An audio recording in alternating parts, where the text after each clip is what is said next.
Welcome to the Deep Dive. We're here to break down complex texts, the ones that really make you think. And today, we're tackling a big one. Neville Goddard's At Your Command. Yeah, this is a text that, honestly, it flips everything on its head regarding self, power, even God. It really does. It's not just, abstract philosophy. Goddard presents it as a kind of instruction manual. He basically asks you to forget your old ideas about prayer, about how reality works, So our mission today is to really unpack that central, maybe controversial claim. which is that the entire creative power, everything, isn't outside somewhere. It's right inside human consciousness. Yours. Okay, let's dive into that, because that premise is huge. The core idea we're wrestling with today is, well, it's stark. It is. Man's awareness of being, that silent feeling of I am, that is the creative power. That's God, according to Goddard. Right. And if that's true, then faith in God isn't about believing in something external. It's just how confident are you in yourself, in your own inner state? It's like the ultimate internal shortcut, then. For you listening, this text offers what Goddard calls a direct law of expression. Exactly. If you can really grasp this idea that your inner world creates your outer world, then you've supposedly got the key to, well, radical self-transformation, mastery over your life, essentially. Okay, so if consciousness is the creator, that changes everything. Let's dig into Goddard's definition of this I am. He uses that Bible quote, "Before Abraham was I am." What exactly is that I am for him? Well, the I am is this eternal, formless, unconditioned awareness.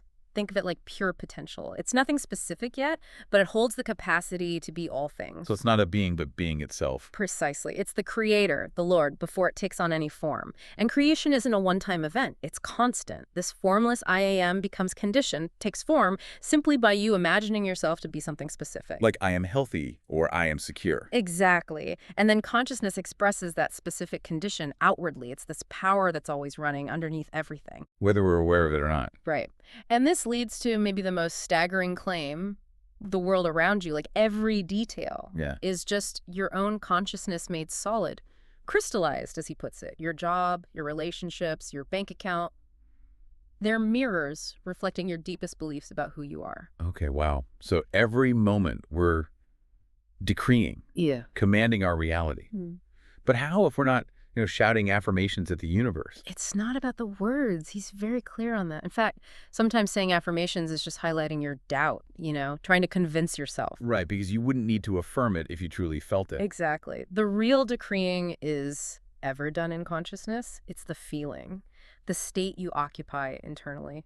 Your reality follows what you are fundamentally conscious of being and possessing. So the law is basically become conscious of having it or being it. And you will express or possess it, period. It's a law, like gravity. Which makes the feeling of already having something way more powerful than just wishing for it. If I feel broke deep down, chanting, "I am wealthy," is kind of pointless. Pretty much. Your inner state, your actual conscious conviction, overrides the words.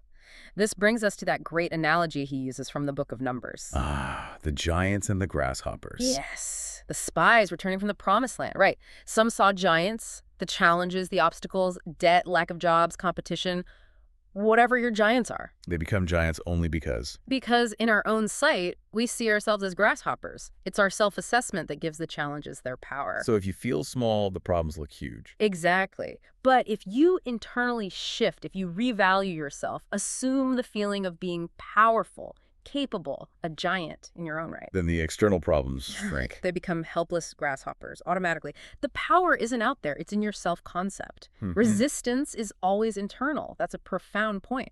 Okay, so if our current reality, this crystallized consciousness, isn't what we want, Goddard says we have to be born again. That sounds intense.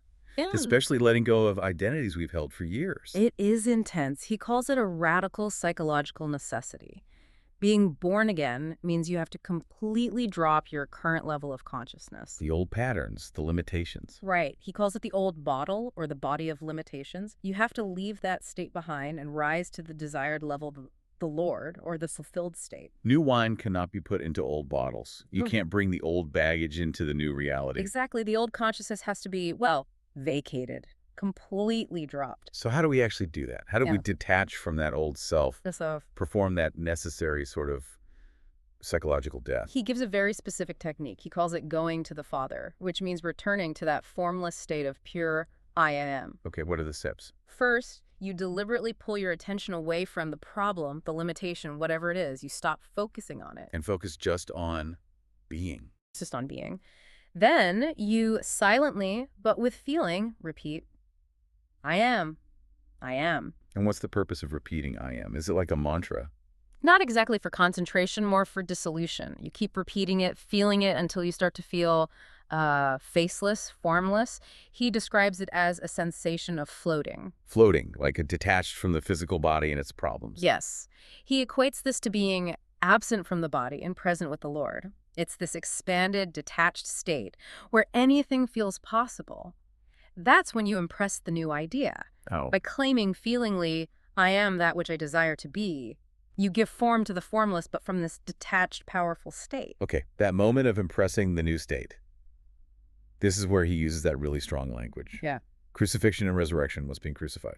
The new belief, the new feeling has to be fixed in consciousness. That fixation is the crucifixion. Your formless awareness, your I am, is joined or nailed to that, the specific state you desire. And a nail. Is feeling, not just a fleeting thought, but a deep, sustained conviction. That's what locks it in. And when that union is solid, the manifestation follows. That's the resurrection. Yes. The outward expression, the Son, bears witness to that inner agreement between I am and that. It's the proof. And the goal is to reach a point of inner certainty, the Sabbath state, where you just know it's done even before you see it. Exactly. You reach a point where you can mentally declare it is finished. Like the job is done, you take your attention off it, you rest. But practically, that waiting period, the interval of time before it shows up, that can be tough. How do you stay in that finished state? Well, he offers a great practical technique for that.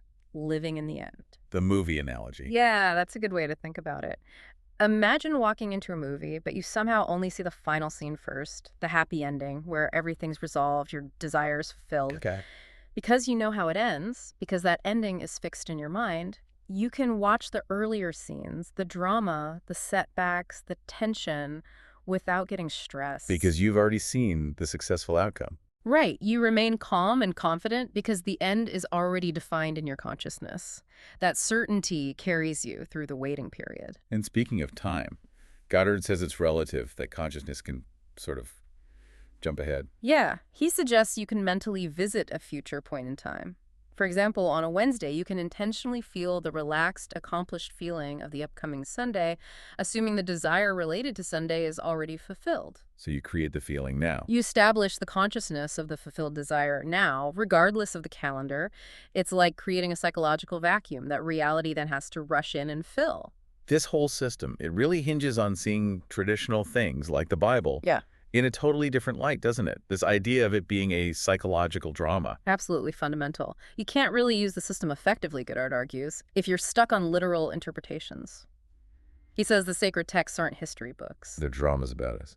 About the principles working within our own consciousness.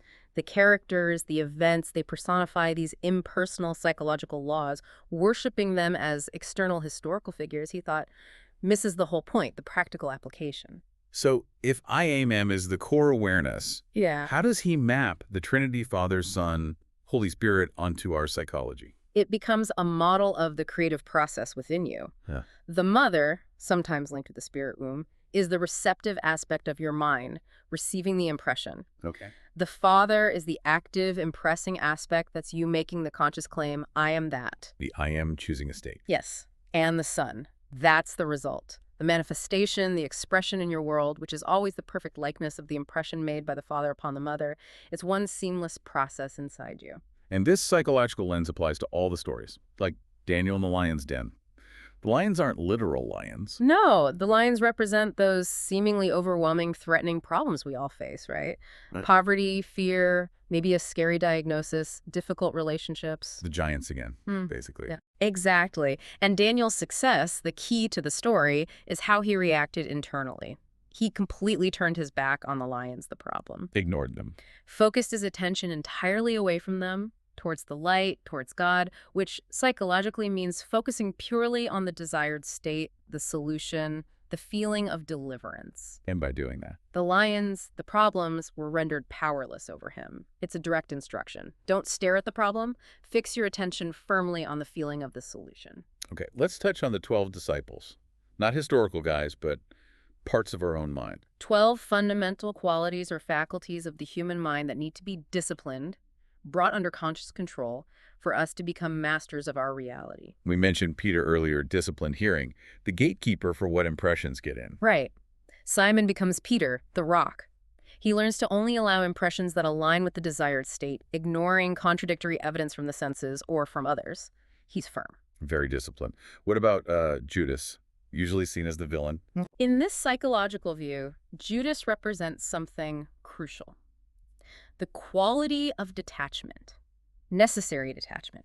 He calls it suicide in the sense of self-annihilation. Annihilation of the old self. Exactly. It's the power within you to let go of your current limited self-concept, the old man, so you can fully assume the new desired state, the friend, or the new concept. No greater love. Hath a man than this, that a man lay down his life, his current conception of self for his friends, his ideals, desired states?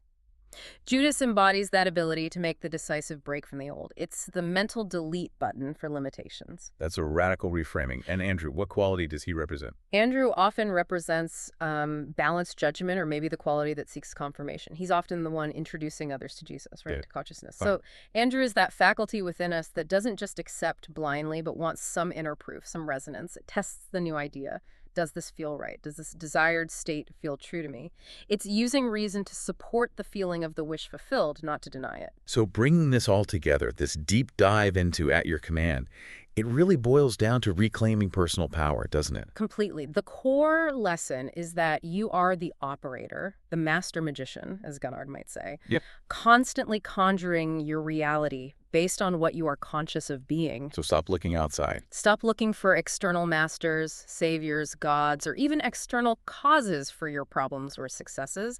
The foundation is always your own consciousness, your I am. That's the only Jesus Christ that can save you, in his terms. And if we actually change that inner self-concept, the external world has to reflect it, even the people around us. That's the claim. He puts it so directly. Do not try to change people. They are only messengers telling you who you are. Wow. Revalue yourself, and they will confirm the change. Their behavior towards you will shift to match your new self-assessment. That really is the ultimate test, isn't it?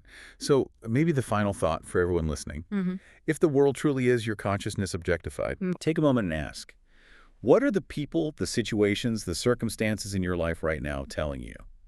What deep assumptions about yourself are they reflecting? And maybe more importantly, what new assumption, what new state of being are you ready to choose? Ready to nail into place with feeling and then rest, knowing it is finished.